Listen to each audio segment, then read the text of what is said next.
Today I am going to discuss subject verb agreement. তো এই subject verb agreement খুব গুরুত্বপূর্ণ একটা টপিক গ্রামারের ক্ষেত্রে। যদি আমরা সাবজেক্টকে খুব ভালোভাবে বুঝতে না পারি, ভার্বকে খুব ভালোভাবে বুঝতে না পারি, তাহলে ইংরেজিতে কোনো বাক্য লেখাই আমাদের পক্ষে সম্ভব নয়। এই সাবজেক্ট আর ভার্বের মধ্যে যে সম্পর্ক সেটাই হলো এগ্রিমেন্ট। তো বোঝা গেল, মানে সাবজেক্ট ভার্ব আর এগ্রিমেন্টের ব্যাপারটা হলো এটাই, মানে সাবজেক্টের সঙ্গে ভার্বের যে সম্পর্ক সেই সম্পর্কটাই হলো এগ্রিমেন্ট। তাই এটা নাম হলো সাবজেক্ট ভার্ব আর এগ্রিমেন্ট। তো কোনো বাক্য সাবজেক্ট ছাড়া সম্ভব নয়, কোনো বাক্য ভার্ব ছাড়াও সম্ভব নয়। তাই সাবজেক্ট আর ভার্বের সম্পর্ক ওতপ্রোতভাবে জড়িত, তাই এটা সাবজেক্ট ভার্ব এগ্রিমেন্ট। তো চলো আমি সাবজেক্ট ভার্ব এগ্রিমেন্ট তোমাদের সম্পূর্ণ ভালোভাবে ফুল কনসেপ্ট বেসিক জিনিসটা ক্লিয়ার করে দেবো। তো চলো শুরু করছি। সাবজেক্ট ভার্ব আর এগ্রিমেন্ট। তো বলি, সাবজেক্ট ভার্ব আর এগ্রিমেন্ট এটা একটাই জিনিস। তো এই সাবজেক্টের সঙ্গে ভার্বের যে সম্পর্ক তৈরি হয় সেটাই হলো সাবজেক্ট ভার্ব এগ্রিমেন্ট। বুঝলেন না? তো সাবজেক্ট মানে হচ্ছে কর্তা, ভার্ব মানে হচ্ছে ক্রিয়া, এগ্রিমেন্ট কথার অর্থ হলো চুক্তি। মানে ক্রিয়া এবং কর্তার মধ্যে যে চুক্তি সম্পাদিত হয় সেটাই হলো এগ্রিমেন্ট। তো সাবজেক্ট ভার্ব এগ্রিমেন্ট এটা বুঝলে, যে সাবজেক্ট মানে কর্তা, ভার্ব মানে ক্রিয়া, আর এগ্রিমেন্ট মানে চুক্তি। তার মানে সাবজেক্ট আর এই ভার্ব, এই সাবজেক্ট আর ভার্বের মধ্যে যে চুক্তি সম্পাদিত হয় সেটাই হলো সাবজেক্ট ভার্ব এগ্রিমেন্ট। এবার সাবজেক্ট ভার্ব এগ্রিমেন্ট আমরা যখন করব তখন একটা জিনিস খেয়াল রাখতে হবে, যে কোনো একটা বাক্য দেওয়া আছে, সেই বাক্যের মধ্যে সাবজেক্ট কোনটা। তো আগে সাবজেক্ট খুঁজতে হবে এবং ক্রিয়া খুঁজতে হবে। তো এই সাবজেক্ট আর ক্রিয়ার মধ্যে যে সম্পর্কটা তৈরি হচ্ছে সেটাই হলো সাবজেক্ট ভার্ব এগ্রিমেন্ট। তো এখানে একটা উদাহরণ দিয়েছে, আমি পরে দেখাচ্ছি, আমি লিখে দেখাচ্ছি তোমাকে একটা। যেমন ধরো, he is talking, he is talking এটা দেওয়া আছে। তো এখানে যে হি ইজ টকিং দেওয়া আছে, এখানে ইজ তুমি ভার্ব বুঝতে পারছো। এইবার এই ভার্বের আগেই যেটা থাকে সেটাই হলো সাবজেক্ট। তাহলে এটা হলো সাবজেক্ট আর এটা হলো ভার্ব। কী বললাম বোঝা গেল? আর এই যে টকিং, এই একসঙ্গে এটা হচ্ছে ভার্বের পেয়ার, মানে ইজ একটা ভার্ব, এটা হচ্ছে হেল্পিং ভার্ব, আর টকিংটা হচ্ছে মেইন ভার্ব। তাহলে ইজ আর টকিং এই একসঙ্গে একটা মিলিত হয়ে তৈরি হয়েছে একটা ভার্বের পেয়ার, তাই এটা সাবজেক্ট ভার্ব এগ্রিমেন্টের উদাহরণ। বুঝতে পেরেছ? এখানে যেটা দেওয়া আছে দেখো, সিঙ্গুলার সাবজেক্টের সঙ্গে সিঙ্গুলার ভার্ব। সিঙ্গুলার সাবজেক্টের সঙ্গে সিঙ্গুলার ভার্ব বলতে সিঙ্গুলার সাবজেক্ট কোনগুলো? তো সিঙ্গুলার সাবজেক্ট দেখো একটু বলে দিই। যেমন ধরো হি সিঙ্গুলার সাবজেক্ট, তারপরে সি সিঙ্গুলার সাবজেক্ট, ইট সিঙ্গুলার সাবজেক্ট। যদি কারোর একজনের নাম বোঝায়, যেমন ধরো সুমন্ত লিখলাম, MONTA, সুমন্ত, কারোর নাম বোঝালে সেটা হলো সিঙ্গুলার সাবজেক্ট। এই সিঙ্গুলার সাবজেক্টের সঙ্গে সিঙ্গুলার ভার্ব। তো সিঙ্গুলার ভার্ব কোনগুলো? সিঙ্গুলার ভার্ব হচ্ছে যেমন ইজ, অ্যাম, আর এখানে একটু বলে দিই, am, is, was, has, does, আর কোনো ভার্বের ফার্স্ট ফর্মের সঙ্গে এস বাই এস যোগ, রাইটস। তো am, is, was, has, does আর রাইটস, এগুলো হচ্ছে সিঙ্গুলার ভার্ব। আর সিঙ্গুলার সাবজেক্ট তো আগেই দেখালাম, সিঙ্গুলার সাবজেক্ট হচ্ছে হি, সি, ইট, বা কারোর নাম, কারোর একজনের নাম, এইগুলো হলো সব সিঙ্গুলার সাবজেক্ট। তো সবসময় আমার দেখতে হবে যে সিঙ্গুলার সাবজেক্টের সঙ্গে সিঙ্গুলার ভার্বকেই নেবে। দেখো এখানে করেছি হি ইজ হ্যাপি, তো হিটা হচ্ছে এখানে সিঙ্গুলার সাবজেক্ট। এবার সিঙ্গুলার সাবজেক্টের সঙ্গে আমি বলেছি সিঙ্গুলার ভার্ব নেবে, তো সিঙ্গুলার সাবজেক্টের সঙ্গে সিঙ্গুলার ভার্ব একটু খেয়াল রাখো, কারণ হিটা সিঙ্গুলার, আর নিল না কেন, কারণ আর হচ্ছে প্লুরালস ভার্ব।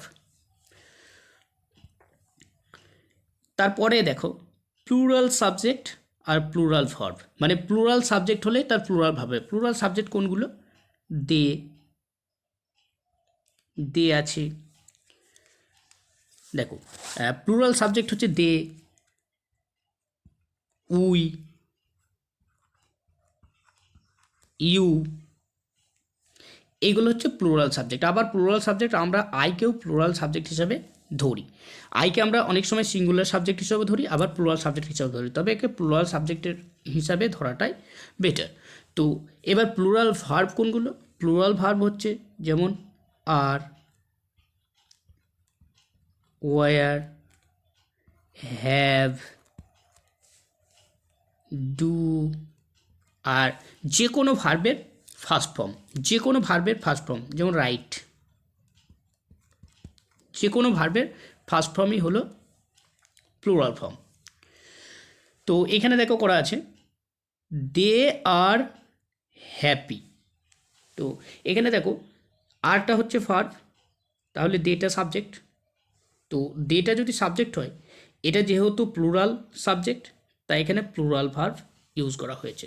তো এবার হ্যাপি, তারা সুখী, এই সাবজেক্ট আর ভার্বের সঙ্গে সম্পর্কযুক্ত অংশই হলো সাবজেক্ট ভার্ব এগ্রিমেন্ট, মানে সাবজেক্ট আর ভার্বের সঙ্গে যে সম্পর্কটা তৈরি হচ্ছে সেটাই হচ্ছে সাবজেক্ট ভার্ব এগ্রিমেন্ট।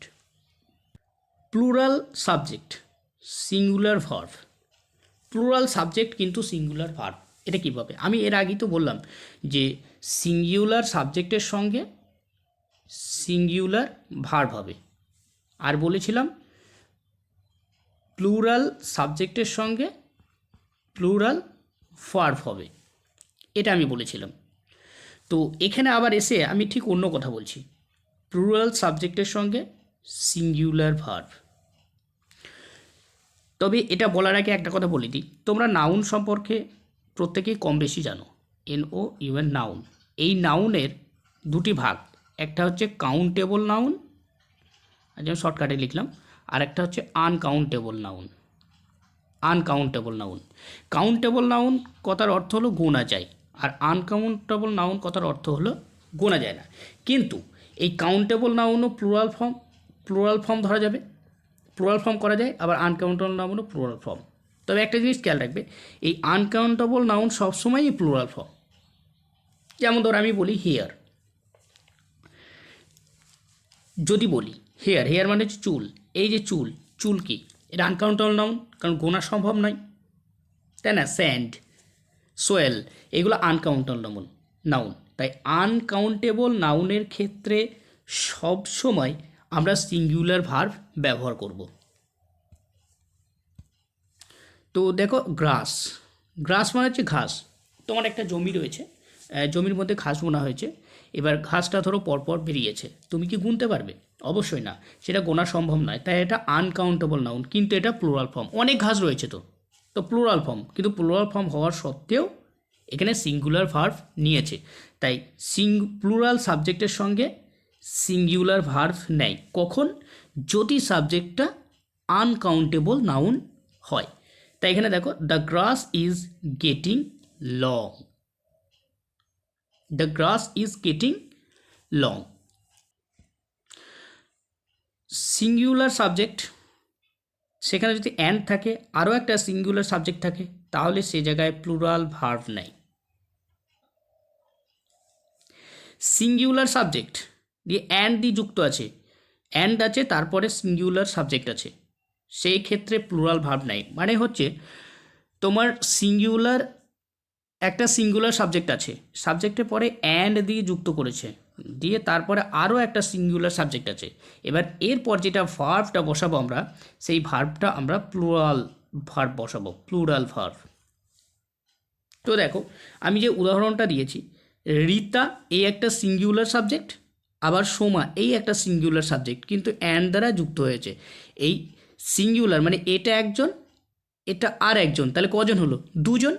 তাহলে এটা দেখো একের বেশি হয়েছে, তাই এটা যেহেতু প্লুরাল সাবজেক্টে পরিণত হয়েছে, পেয়ার মানে রীতা আর সোমা এক জায়গায় যুক্ত হয়েছে দুজন, তাই এটা পেয়ার, এটা একটা প্লুরাল ফর্মে পরিণত হয়েছে, তাই আমার এই আর এখানে প্লুরাল ফর্ম ব্যবহার করেছে। অর্থাৎ দুটো একটা জিনিস খেয়াল রাখবে, যখনই সিঙ্গুলার সাবজেক্ট আর সিঙ্গুলার সাবজেক্ট অ্যান্ড দ্বারা যুক্ত থাকবে, সেই সময় তোমাকে সবসময় প্লুরাল ভার্ব ব্যবহার করতে হবে। তাই Rita and Soma are two sisters. যে আমি এখানে বলেছি সিঙ্গুলার সাবজেক্ট আর সিঙ্গুলার ভার্ব যদি থাকে, এই সিঙ্গুলার সাবজেক্ট অ্যান্ড দিয়ে আবার সিঙ্গুলার সাবজেক্ট, তো অ্যান্ড দিয়ে যুক্ত যদি সিঙ্গুলার সাবজেক্ট থাকে তাহলে প্লুরাল ভার্ব নেয়। তো Rita and Soma are two sisters, এটা বলে রাখলাম। কিন্তু কিছু ব্যতিক্রম দেখো, আমি কিছু বলছি। কোনোখানে দেখবা সিঙ্গুলার সাবজেক্ট অ্যান্ড যুক্ত আছে, আবার সিঙ্গুলার সাবজেক্ট আছে, অথচ এখানে সিঙ্গুলার ভার্ব নেয়। সেটা কি আমি তোকে দেখাচ্ছি। একটা উদাহরণ দিই, the captain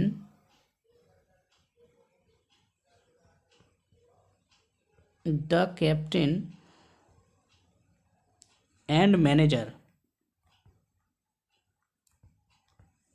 the captain and manager of the team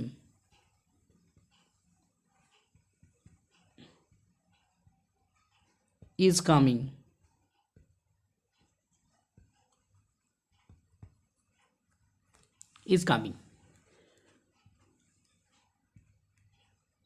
এই উদাহরণটা তোমাদের দেখাচ্ছি। দেখো এখানে ক্যাপ্টেন সিঙ্গুলার সাবজেক্ট, ম্যানেজারও সিঙ্গুলার সাবজেক্ট, অ্যান্ড দ্বারা যুক্ত হয়েছে। তাহলে সিঙ্গুলার সাবজেক্ট আর সিঙ্গুলার সাবজেক্ট, আমি এখানে বলেছিলাম সিঙ্গুলার সাবজেক্ট আর সিঙ্গুলার সাবজেক্ট হলে প্লুরাল ভার্ব হয়। অথচ দেখো এখানে সিঙ্গুলার সাবজেক্ট অ্যান্ড দিয়ে যুক্ত আছে আবার সিঙ্গুলার সাবজেক্ট, অথচ দেখো ভার্বটা সিঙ্গুলার নিয়েছে, প্লুরাল ভার্ব নেয়নি। তোমাদের মনে হতে পারে এটা তো ভুল, কিন্তু আমি এর আগেই বললাম যে সাবজেক্ট অ্যান্ড সাবজেক্ট মানে সিঙ্গুলার সাবজেক্ট অ্যান্ড এবং সিঙ্গুলার সাবজেক্ট হলে অনেক সময় সিঙ্গুলার ভার্বও ব্যবহার করা হয়। তো বলি, যখন কোনো বাক্য অ্যান্ড দ্বারা যুক্ত থাকবে, সেই বাক্যের ক্ষেত্রে মানে দুটো নাউনকে অ্যান্ড দ্বারা যুক্ত করা থাকবে, মানে দুটোই সিঙ্গুলার সাবজেক্টকে, তার আগে যদি দি ব্যবহার করা হয়, দি, এবং প্রথম যে সিঙ্গুলার সাবজেক্ট সেই সিঙ্গুলার সাবজেক্টের ক্ষেত্রে দি ব্যবহার হবে, কিন্তু দ্বিতীয় সিঙ্গুলার সাবজেক্টের আগে কোনো দি ব্যবহার নেই, তাহলে সেক্ষেত্রে এই দুটোকে, তাহলে এটুকু খেয়াল রাখতে হবে, তাহলে সেক্ষেত্রে এই যে দুটো সিঙ্গুলার সাবজেক্ট রয়েছে, এই দুটো সিঙ্গুলার সাবজেক্টকে একটাই বোঝায়। অর্থাৎ যেই ক্যাপ্টেন সেই এখানে ম্যানেজার, মানে একটা লোককেই বোঝাচ্ছে, তাই এখানে সিঙ্গুলার ভার্ব নিয়েছে। এরপর আমি সাবজেক্ট ভার্ব এগ্রিমেন্টের পার্ট 2 নিয়ে আসবো। তো আমি যতটা সম্ভব পারলাম তোমাদের সহজ সরল ভাষায় বুঝিয়ে দেওয়ার চেষ্টা করলাম। তো তোমাদের যদি এই সাবজেক্ট ভার্ব এগ্রিমেন্ট ক্লাসটি ভালো লাগে তাহলে অবশ্যই লাইক, শেয়ার, কমেন্ট করবে আর বন্ধুদেরকেও জানাবে, আর আমার সঙ্গে থাকবে। আমি এরকম ইংরেজি গ্রামারের খুব সুন্দর সুন্দর ভিডিও আনার চেষ্টা করব। তো আজকে এটুকুই। Thank you, have a nice day.